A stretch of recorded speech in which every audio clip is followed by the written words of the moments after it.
So today we will start graph theory, and this is very important subject. So let's see.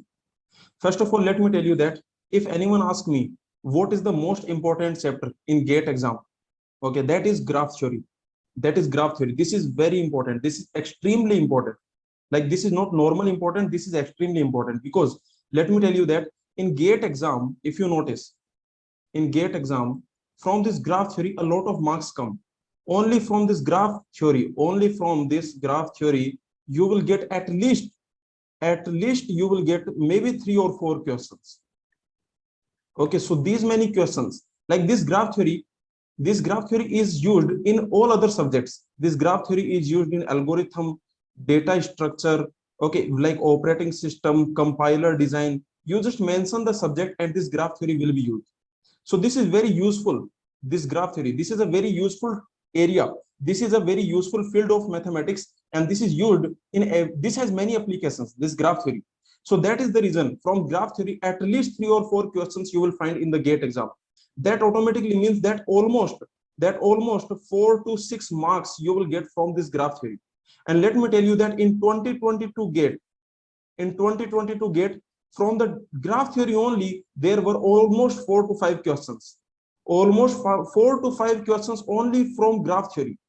Only from graph theory. Almost from this graph theory only, you had almost 6 to 7 marks.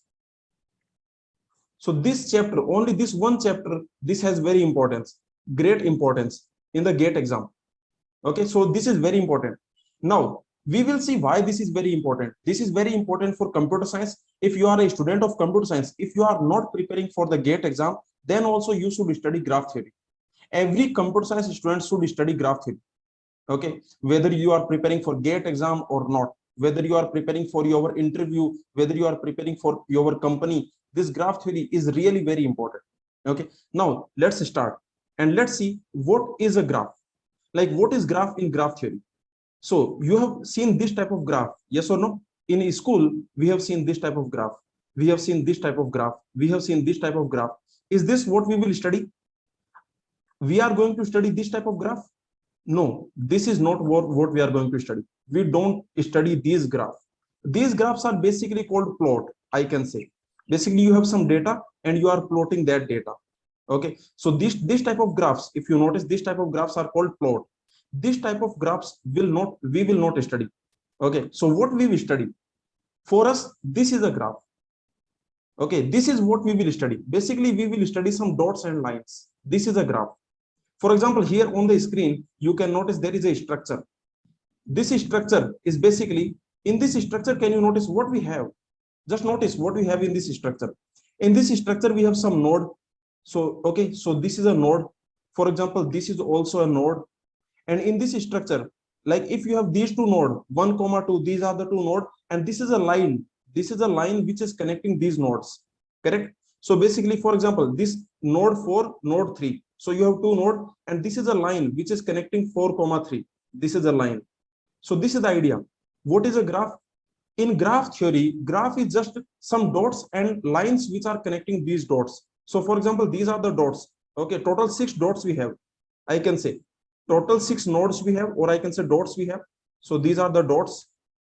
And okay, these are the lines. These are the lines which are connecting these dots. This is a line which is connecting these dots. Okay, so tell me how many dots we have, like how many nodes we have, number of nodes in this graph, number of nodes. So total 6 nodes we have. And what is the number of lines? Another name for line is edge. This, okay, this line, this is called edge. So how many edges we have? Number of edges. So you can notice that 4, 5, 6, 4, 5, 6, 7. Total 7 edges we have. So this is a graph in graph theory. In graph theory, every graph will look like this. So every graph is a structure with dots and lines. You can notice whatever graph you see, this is a graph. In this graph, you have dots and lines. So these are the dots, A, D. And this is a line which is connecting these dots. Similarly, here, these are the dots. And this is a line which is connecting these dots. So in graph theory, graph is a structure which has dots and lines. These lines are used to connect the dots. Okay, so very simple. So this is the simplest definition of graph. If anyone asks you the simplest definition, then this is the simplest definition, that graph is basically some dots, or I can say nodes, and some lines which are connecting these dots. This is the definition of graph. This is a very simple definition of graph. Now, why we study dots and lines? Like why they are interested? Why they are interesting? For example, what I will do if I study this structure, the dots and lines. If I study this, then like what I will do with this? Why we study dots and lines? Why we study graphs? Because graph is nothing, some dots and some lines which are connecting those dots. So why we study these graphs? So what is the reason? So can anyone tell me, like why we are studying, why you are studying graph, why you are studying graph theory? Can you tell me? Can anyone tell me? The very simple reason, because it is in the syllabus, right? Okay, so that is the reason we study. Yeah, right, yes or no? Because it is in the syllabus, so you are learning graph theory. Okay, now anyway, let's see some other reasons. Let's see why scientists, mathematicians, why they study graph theory. What is the reason why they study graph theory? So let me start with some questions. Like, so tell me, your assumptions, you have some assumptions, right? Do they reflect reality? Do your assumptions reflect reality? For example, all of us, every one of us have some assumptions. For example, we have some assumptions like, okay, that person is bad, that person is good, that party is good, okay, that party is bad, that party is very bad for our country. Okay, so those people are bad, those people are good. So this type of assumptions we have in our mind. Do your assumptions reflect reality? Okay, so let me take first example. With examples, I will explain that this is not the case always. Okay, so let's see examples. So this is your scenario one. This is your example one. What is this example? This is a question like, okay, many times people wonder about this question, right? Many times, okay, when you are sitting with your friends and then you are discussing this, okay, like this is the question. For example, on average, who has more opposite gender partners, men or women? Like, what do you think? What is your perception? Just tell me what is your perception. Like, I just want to know your perception. Okay, like please just tell me your perception. Because see, let me tell you, this is the question with which this MIT lecture starts. So this MIT course on graph theory, it starts with this question. This is the question that they start the graph theory with. So you can notice. So anyway, what is your perception? If you ask this question, if you go to people, okay, if you walk on the road and you ask random people about this question, like on average, please notice this, on average, who has more opposite gender partners, men or women, then what people will answer, okay, based on their assumptions. Okay, note that people will answer based on their assumptions. Okay, for example, some people will say woman, some people will say man. They don't have facts, they have assumptions. Their answer is based on assumptions. Their answer is not based on facts. Yes or no? Agree or not? Like you are saying your answer. Some people are saying woman, some people are saying man, but your answer is based on your assumptions. That is not based on facts. Now, let's see what are the facts. So this is the question. Who has more opposite gender partners, men or women? And let me tell you that on this question, there was a research.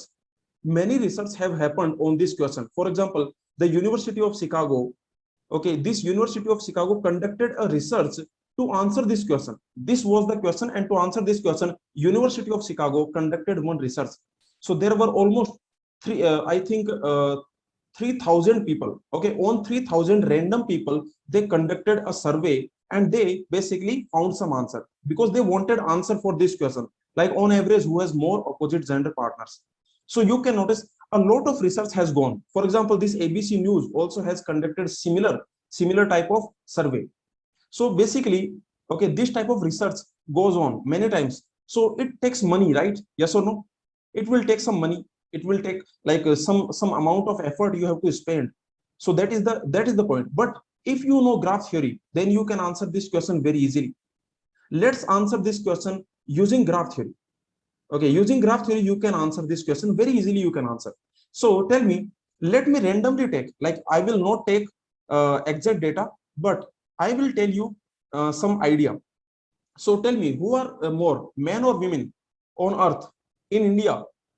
Okay, which population is more, men or women? So you can notice that men population is more, right? Okay, so let me take 4 men and let me take, okay, so let me take 4 men. Let me take, for example, 4 men I am taking A, B, C, D. And let me take 4 women like P, Q, PQR. Okay, so these are the women. Now, these are the men, these are the women. Because you know why I am taking this data? I am taking this data because men are more than women. Okay, now tell me. Now, in this situation, I want to find out on average, I only want to find out average, on average, who has more opposite gender partners. Now, tell me, if A is partner of P, then can I say P is partner of A? Tell me. For example, let's assume they are partner. Let's assume A comma P, they are partner, right? If A is partner of P, then automatically P will be partner of A. In this situation, for example, let's assume this is the situation. How many partners for A? There are 2 partners for A. And how many partners for P? 1. How many partners for Q? 1. So, okay, what do you think? You might be thinking, what is going on in your mind? In your mind, it is going on that, okay, A has 2 partners, so A is not loyal, right? A is definitely not loyal. But you can notice P comma Q, they are loyal. Now, tell me, who has, on average, men have more partner or women? On average, please find the average. On average, who has more partners? So you can notice that the total number of partners men have, like I can say total number of partners men have is 2, and total number of partners women have, that is also 2. Because if A is partner of P, then automatically P is partner of A. If A is partner of Q, then automatically Q is partner of A. So total number of partners men have, opposite partners men have, that is 2. What is average? So tell me from this, what is average? Like average number of partners. This is what we want to find. What is the average number of partners men have? What is the average number of partners for men? Okay, men have. What that will be? That will be 2 divided by 4. And what is average number of partners women have? Average number of partners. Just find the average. So average number of partners women have, that is 2 by 3. Who has more partners on average? On average, who has more partners? So on average, if you notice, on average, if you notice, women has more partners. On average, you can notice that women have, on average, women have more partner than men.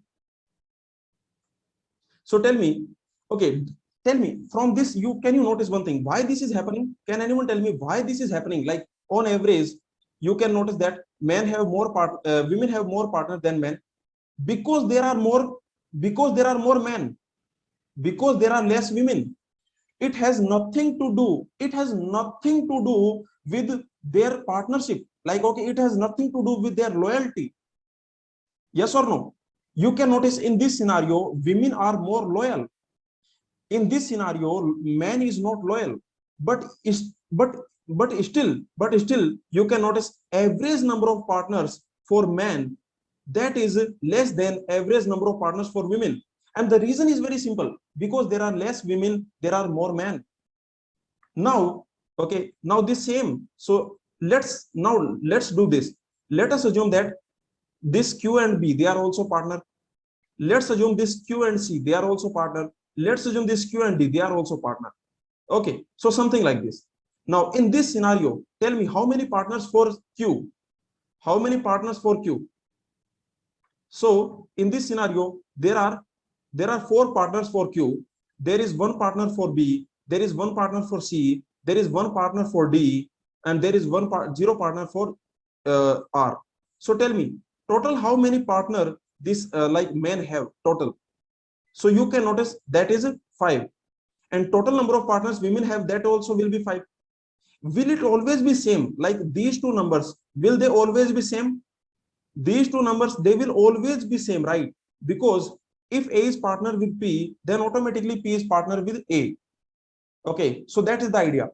If Ranveer is partner of Deepika, then Deepika is partner of Ranveer, right? Automatically that will happen. Okay, I don't know Ranveer, I don't know. Okay, so this basically, that is the point. So finally, I can say that here I can say this number will always be equal. Whatever you do, this number will always be equal. So this number will always be n. This number will always be equal. Now tell me, if this number is always equal, then what is the average number of partners for women? Tell me average number of partners. Average number of partners for women. Average number of partners for women, that is basically n divided by 3.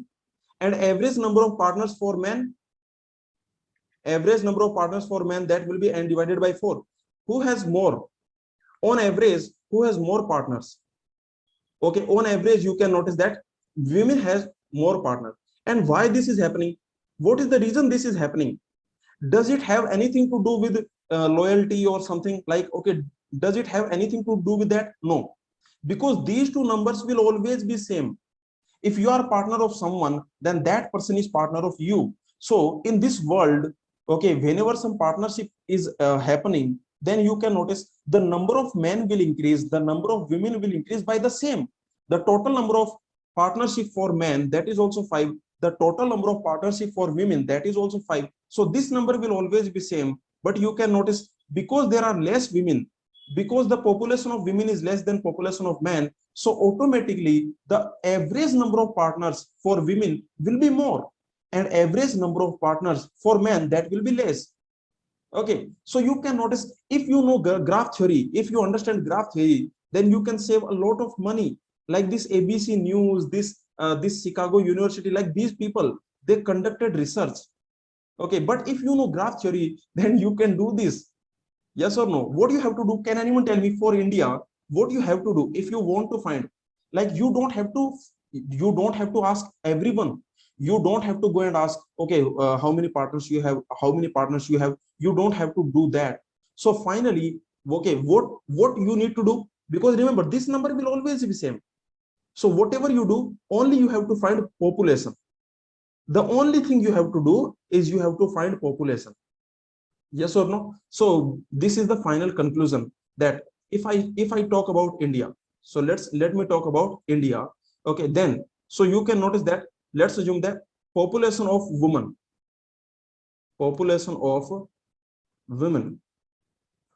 okay, that is less than the population of men, So now you can notice that if this number, let's assume this number is W and this number is M, let's assume, then finally tell me, like, what is the ratio? What is the ratio of number of average partners? What is the ratio of average partners of women to men? Average partners, average number of partners. Okay, so average number of partners, okay, for woman to man. So that will be what? So remember, these are the average number of partners for women, and these are the average number of partners for men. So that will be basically M divided by W. And because M is greater than W, and because M is greater than W, so this value will be greater than 1. This value will be 1 point something. This value will be something. So can you notice that the ratio, if you notice the ratio of average number of partners for men to women, okay, for women to men, then that will be greater than 1. And the only thing, because these two will cancel out. See, this will always cancel out, because this number will always cancel out. So the final answer will be based on the population. The final answer is only based on the population. This has nothing to do with loyalty. This has nothing to do. So that is the reason. Okay, so this is your graph theory. Here you can notice, can you notice what we have done? What we have done, how we are using the graph theory? Because these are the dots and these are the lines. Yes or no? So this is where we are using the graph theory. So these men, all these men, I am not taking the exact men. For example, is there any man with the name A? Tell me, are they men? They are not men. These are abstraction of men. Can you notice? These are abstraction of men. This is an abstraction of men. So basically these dots and lines we have. These dots and lines we have. So this is graph theory. Is this clear to everyone? So this is not a man. For example, this D is not a man. This is an abstraction of man. This is representing a man. This Q is representing a woman. This P is representing a woman. Okay, so these are abstraction. So graph theory we are using to model the real life situation. Yes or no? In real life, in the real world, there are men, there are women. And what we are doing, we are representing those men and women using dots and lines. Okay, so these are the men, these are the women, and these lines, these are connecting the dots. So this is the very simple idea. So all the real life people, we are representing them using dots, using nodes. Okay, and we are connecting two nodes if they are in the relationship. So this is the idea. So you can use graph theory to answer this question. Yes or no? So very simple, because men are more than women. So finally, this number will always be same. And on average, always it will happen that women will have, on average, women will have more number of partners than men. Okay, so this will always happen. This will always happen. So can you notice that? Please, okay, so your assumption about all these things, your assumption, okay, that is wrong. Yes or no? Tell me, yes or no? That is wrong. Your assumption is wrong. Like how many on average who has more partner? So that assumption is wrong, because you can clearly see this has only this only has to do with what is the population. Is this clear to everyone? So basically in America, okay, these are the study. For example, University of Chicago, it studied, okay, almost, you can notice, almost 2,000 people it studied. Okay, and all the data were wrong. Why this data is wrong? Can anyone tell me? Like why this data is always going to be wrong? This data will always going to be wrong. The reason is because you are only taking a subset of people. You are only taking, yes, people lie, because people lie, but mathematics does not lie. Can you notice this? Mathematics does not lie, because if C is partner of he, then he is partner of C. Yes or no? So very simple. So that's the idea. So finally, what do you think? Mathematically, what do you think? Now, did you get your answer? So do your assumptions reflect reality? The answer is no. Proof by graph theory. You can use graph theory, and you can basically, in graph theory, what we have done. So these people we have represented using nodes. These people we have modeled. These people we have modeled, or I can say represented, okay, using nodes, or I can say dots. And this relationship between them, that we have modeled using what? That we have modeled or represented using what? Represented using, okay, so here you can notice represented using nodes, and the relationship between them, that is represented using lines, or I can say edges, connecting the dots, connecting the nodes. Okay, so this is the idea. So tell me, people are actual? Can I say people are actual? People are actual. Can I say people are actual? Like, are you actual? Yes, you are actual. You are actual entity. You are actual entity. These are the actual things. I can say these are the actual entities. Okay, but tell me, nodes and dots, these are what? These lines and edges, these are what? These are abstraction. These are abstraction. Okay, so let's see. So this is what I'm saying. People are actual entity. You can notice the people are actual entity. For example, you can notice Sandeep, Manisha, Jiren. So people are actual entity. Okay, and you can notice that nodes and dots, these are abstraction. And this relationship between people, this is actual thing. This is actual thing. But you can notice this lines and dots, these are abstraction. So graph is an abstraction. Yes or no? Graph is abstraction. Now let me take another example, and this is political example. This example I want to take, okay, because many times people make their assumptions about the real world. They will make their assumption about some particular community. Yes or no? Like for a particular community, you will make some assumptions, correct? Those assumptions, can you guarantee that your assumptions are correct?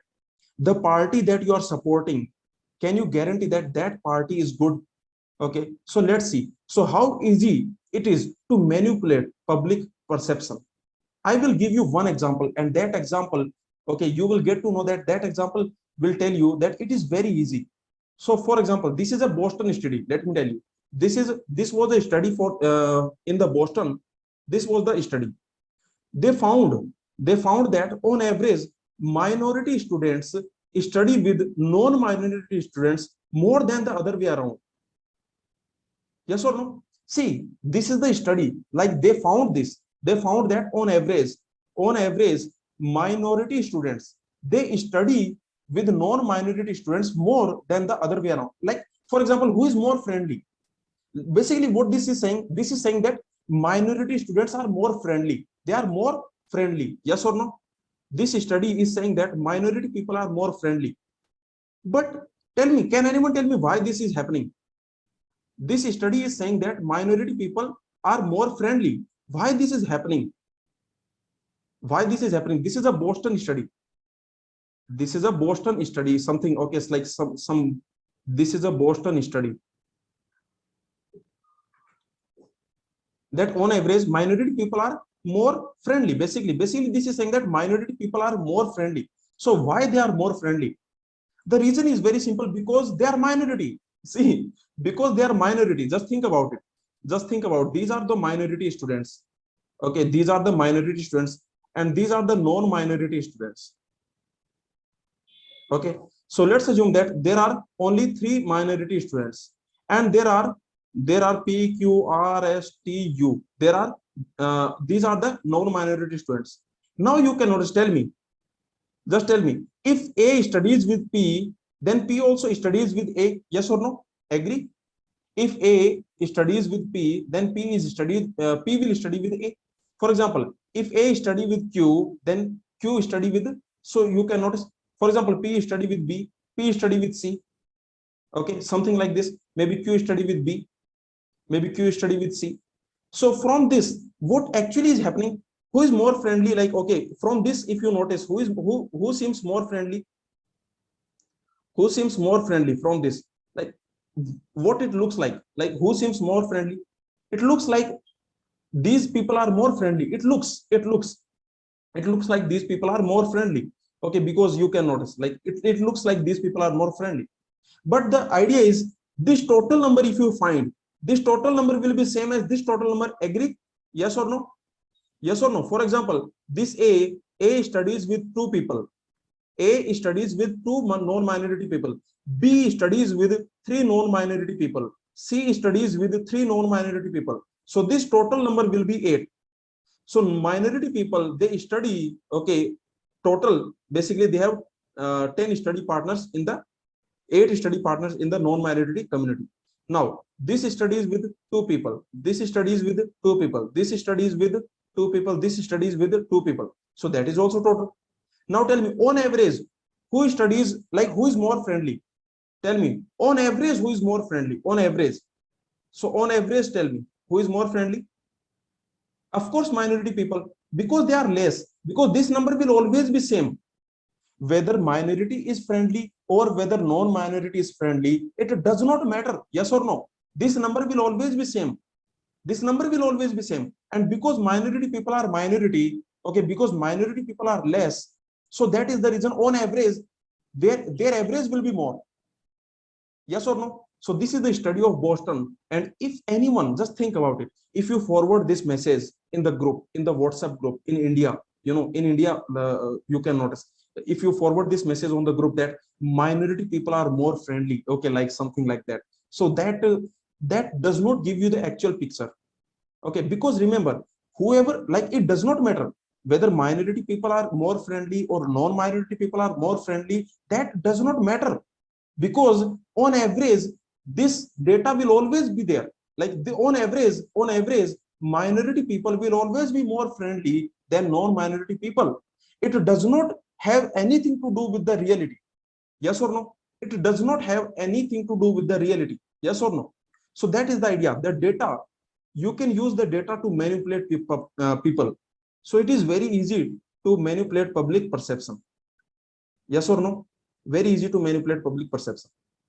So anyway, so here also we are using the graph theory. So to solve this question, this is the problem. Okay, this is the problem, like who is more friendly. So this is the problem. And to solve this problem, you are using the graph theory. Basically what you are doing, you are creating nodes. So these nodes you are creating, these are the nodes. Okay, and these are the lines, which are the relationship. Okay, so these are the lines which are connecting the dots, which are connecting the nodes. So using the graph theory, you can very easily see that you can easily solve this problem. You can easily solve this mystery. Yes or no? Agree? So did you understand that? Okay. So from now onwards, do your assumptions reflect reality? The answer is no. The answer is no. Okay. I want to tell you one more thing here. Okay, just think about it. If some particular news is reaching you every day, then what you will think? You will start thinking, okay, on that particular news, you will start thinking. For example, let me just tell you one thing. Okay, for example, murder. Okay, for example, murder. In just assume that in let's assume in 2018, let's assume in 2018, the number of murders that are happening in India. For example, let us assume, oh, every day, let's assume 1,000 murders are happening per day. Let's assume, but this news is not going to you. Let's assume this news is not going on TV. Okay, so every day, let's assume this is the assumption. So assume that this is happening. Okay, assume, and this news is not reaching on TV. Now let's assume that in 2022, let us assume that only one murder is happening per day. Only one murder is happening per day. Just assume. But this news every day, this murder, this one murder, okay, this brutal murder, let's assume this brutal murder, there is a brutal murder, okay, something like that. Okay, so now tell me, this news is reaching every day on your TV. Then tell me, which situation is actually better, 2018 or 2020, 2022? Which situation is actually better? Tell me, which situation? Yes, this situation is actually better. This is actually better. But what you will think? This is actually better. But what you will think? See, this news is not reaching you. This news is not reaching you. Okay, but this one murder every day, one murder news is reaching you. Okay, is reaching you. So what you will think? Your perception will be, but your perception, what perception will become? So the perception will be that, okay, that 2018 was good. This was the perception. This will become the perception. So it is very easy to manipulate the perception. Very easy to manipulate your perception. So anyway, just let me tell you one thing, that what you think you know, maybe that is wrong. The party that you support, maybe that party is not good for India. Okay, maybe the community that you hate, maybe that community you should not hate. Okay, so basically whatever are your assumptions for the world, maybe they are not correct. Okay, so I'm not talking about any specific party, I'm not talking about any specific community, I'm talking about mathematics. I'm only talking about mathematics. Okay, so this is what I'm saying. So anyway, it is very easy to yeah. So does your assumption reflect reality? The answer is no, and the proof is by graph theory. Very simple. Is this clear? So you can notice graph theory is very interesting field. Yes or no? Let's see one more example. The third situation. And this is where graph theory started. Let me tell you. Like if anyone asks you from where graph theory started, then graph theory was started by Euler. Okay. So this Euler, he started the graph theory. And let me tell you why this graph theory started. So actually there was a town. This type of town was there. This is a real town actually. Okay, so in 1736, this Euler started graph theory. So what was the situation? The situation was this: in Russia, there is a town. Okay, this town was there, Königsberg. This town was there. I don't know. Okay, maybe is there. I don't know. Okay, so this town is there in Russia, and in this town, this type of situation is there. That in this town you have bridges. Total, how many bridges you have? Total 7 bridges you have. So basically, there is a land. Like this is the land. This is the land, and you can notice. Okay, so this is a land, and this is a land. So you can notice there are 7 bridges, and this is the river. Okay, so this is the idea. So this was the idea. Now, this was the question that mathematicians were thinking. The mathematicians were thinking, okay, for many years, let me tell you, for many years, mathematicians were thinking about this problem, that we want to cross all the bridges exactly once. So what you have to do? Your task. What is your task? Your task is to cross every bridge exactly once. For example, okay, if you start here, then you have to cross this bridge exactly once. You have to cross this bridge exactly once. You have to cross this bridge exactly once. You have to cross this bridge exactly once. Then exactly once. Then exactly once. Now, tell me, can you cross this bridge number 5? Can you cross this bridge number 5? No, you cannot cross this bridge number 5. You cannot cross this bridge number 5. So what you will do? You will have some other approach, Okay, you start from here. What you will do? You will start from here. You will start from here. You will cross this bridge. You will cross this bridge. You will cross this bridge. You will cross this bridge. Okay, you will cross this bridge. You will cross this bridge. Now, can you cross the bridge number 5? Again, you cannot cross the bridge number 5. So what I am saying that this was the problem. This was an open problem for many years, almost 200 years. Mathematicians were thinking about this problem. Like, is there any way we can cross all the bridges exactly once? Okay, you cannot, for example, you cannot do this. Like, okay, you cannot do this. No, you cannot do this. You have to cross every bridge exactly once, not more than one, not less than one. So this was the problem, and mathematicians could not answer it. So tell me, what is your obvious solution? Like, which solution you will give? The most obvious solution, if you were at that time, then you will check all the possibilities. This is what you will do.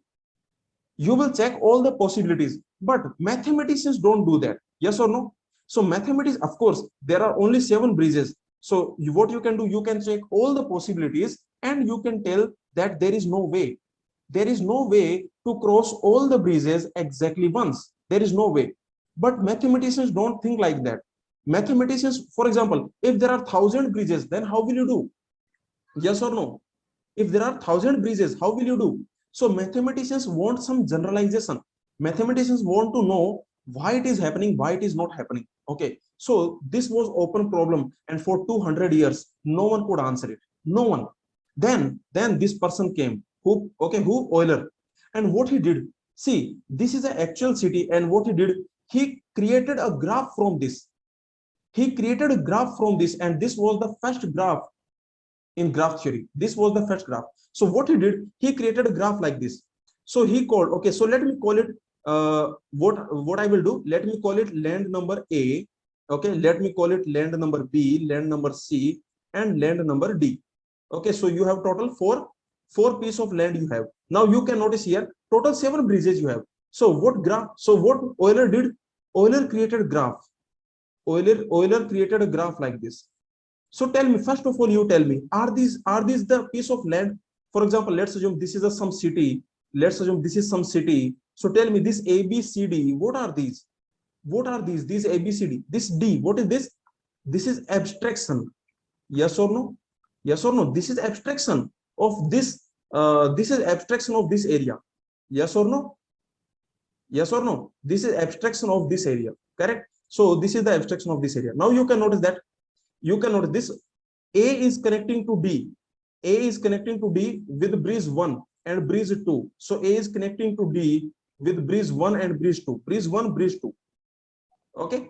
Next you can notice that this D is connecting with B with bridge 3. D is connecting with B with bridge 3. Next, D is connecting with C with bridge 5,6. With bridge 5,6. These are the bridges. And then finally, you can notice A is connecting with B with bridge number 4. With bridge number 4. And finally, this B is connecting with C with bridge number 7. So what Euler did, this is what Euler did. This is what Euler did. Euler did this. So this Euler created an abstract picture, abstract structure. This is an abstract structure on his paper. So this is the abstract structure he created. In this abstract structure, this is the abstraction, and this is also abstraction. This is abstraction for what? So this is abstraction of land, and this is abstraction for what? This is abstraction for bridges. This is abstraction of bridge, right? Yes or no? So very simple. So this abstract structure, this Euler created. So this structure is called graph. So graph is an abstract structure. You can notice in this structure, you can notice you have some nodes. So there is a node and there is a line. This is your edge. And now for this graph, Euler proved. We will see the proof after some time. We will study this Euler problem. Okay, right now I will not tell you the proof, but let me tell you that after some time we will study the proof. We will study the proof that what Euler did. So Euler created this structure, abstract structure Euler created, and for this structure Euler proved that we do not have any way to visit every bridge exactly once. There is no way. You can start from anywhere you want, but there is no way you can cross all the bridges exactly once. You can cross every bridge exactly once. There is no way. Okay, there is no way. So to do this, to prove this, what Euler did, Euler created a graph, and this is the first graph. So basically, Euler started the graph theory. So if anyone asks you who is the I can say founder of graph theory, then Euler is the graph theory founder. Okay, and this was this seven bridges of Königsberg. This is the first problem of graph theory. So anyway, graph theory is very important, and this is the motivation for graph theory. So like graph theory, this is very important, and you can notice another application of graph theory. Can anyone tell me what is your, like, every day you are using graph theory? In which application? In which application you are using graph theory? What is the most obvious application for graph theory? Dots and lines. Dots and lines. In which application you are using dots and lines? Google Maps. Yes or no? Google Maps. This is the most simple application where you can notice dots and lines. Like your cities are the dots, and okay, these are the lines, these are the roads, something like this. Yes or no? So you are using this graph in Google Maps every day, dots and lines. Okay, so this basically in computer science, okay, in computer science, in mathematics, so in every field, whatever field of computer science you take, and there are many fields which are not of computer science, but this graph theory is very important in every field. Okay, so this is the idea. Yes, internet is also a very huge graph. Yes, if you notice the internet, that internet is also a very huge graph. For example, this is your laptop, this is some other laptop, this is a router, this is a router, this is a laptop, this is a laptop. So internet is also a very huge graph. Internet is basically a very huge graph. Okay, so this is the idea. Is this clear? So very simple. So if anyone asks you what is graph theory, this is the definition. In interview, if they ask you graph theory, what is the definition of graph theory, this will be your answer. So graph theory is a field of mathematics. This graph theory, okay, this graph theory is a field of mathematics in which we use structure of dots and lines. This structure we use to model real world problems. We represent the real world problems using this structure of dots and lines, and we solve them. So your real world problem you represent using dots and lines, and you solve it. That is your graph theory. So this is the definition of graph theory. Why we study graph theory? Because it is in the syllabus, and also many real life problems you can represent, you can model using graph. So basically graphs are tools to solve problems. Okay, many examples you can take, like Google Map, Facebook, many other examples you can take. Okay, so all these things. So this is the definition of graph theory. In graph theory, remember one thing, you remember this graph theory is an abstract structure. If you notice, this graph is an abstract structure, correct or not? This is an abstract structure. This graph is a model of real world. This is a model of real world. This graph is a real model of real world. So I can say this is model. Model means representation. This word model means representation.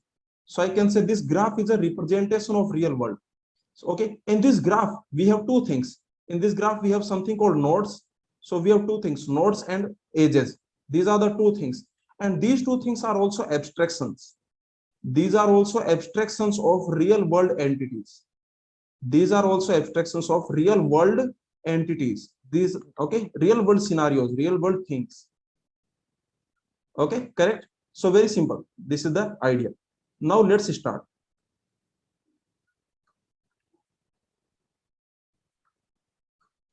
So now we will start our chapter. So this was the motivation. Like, are you excited about the graph theory now? Like, did you understand why graph theory is very important for computer science, and why graph theory is very important for your GATE exam? In GATE exam, from graph theory, you will definitely get almost 5 or 6 marks you will get from graph theory. And graph theory is very easy. Okay, we will study graph theory from GATE exam point of view, and also from any exam point of view.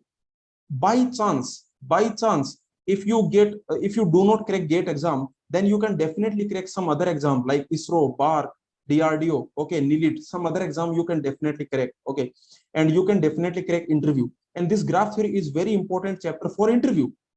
In every interview, okay, like these are the chapters for interview. For example, linear algebra, probability, okay, graph theory, algorithm, data structure. These are the concepts they will ask you in interview, and this graph theory is one of them.